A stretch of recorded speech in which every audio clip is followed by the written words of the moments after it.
Howard Stern Show. There was this bar in Kansas City called Studebaker's. No. It was like a 50s bar. Right. And I was trying to find a job waiting tables, but I had really long hair. Right. I was probably about, 18, and I didn't want to cut my hair. and so I went in, and they said, I was looking for this, like a job as a waiter or barback, and they weren't hiring. I said, what about DJs? Because I saw they had a DJ booth.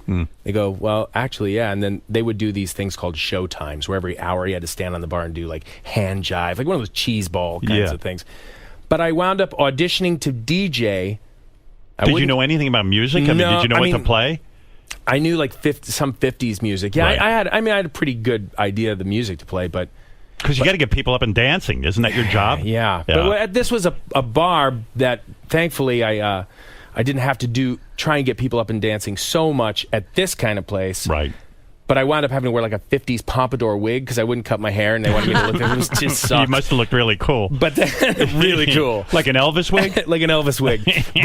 But then, when I moved from Kansas, because I was in Kansas, when I moved to go to acting school, I needed a job on the weekends, and so I thought, oh, you know what? I have DJ experience. Right. So then I got hired with a company that would do like weddings and bar mitzvahs and things like that. Yeah. So that you were the guy. You were the wedding and for about a year. Wow. And I guess that teaches you something. It's better than, I guess, being a waiter and having to earn a living while you go to acting school. I did that At least too. you're performing. But I mean, but it was also a real.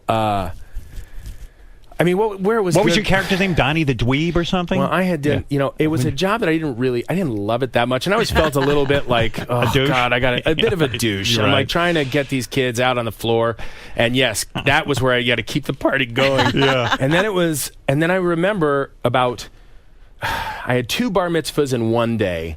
And it was on the second bar mitzvah, hour 18 or whatever, and I just lost it. And I was dancing with these kids, and I started dancing just like a freak, and mocking the entire thing. They thought, the kids thought it was funny. Yeah. And so they kind of cleared the dance floor a little bit, and my boss got on the mic and said, "Hey, it's Donnie Dweeb." Oh, and that became you. And then I was like, "Oh God, I can't bail on this, so I have to do it." Oh no! And then the following week, there was like another bar mitzvah, and these kids said, "Hey, are you the guy that does the dork dance?" That became your thing. So it became your thing. And then it became, and honestly, it became my thing that I hated to do.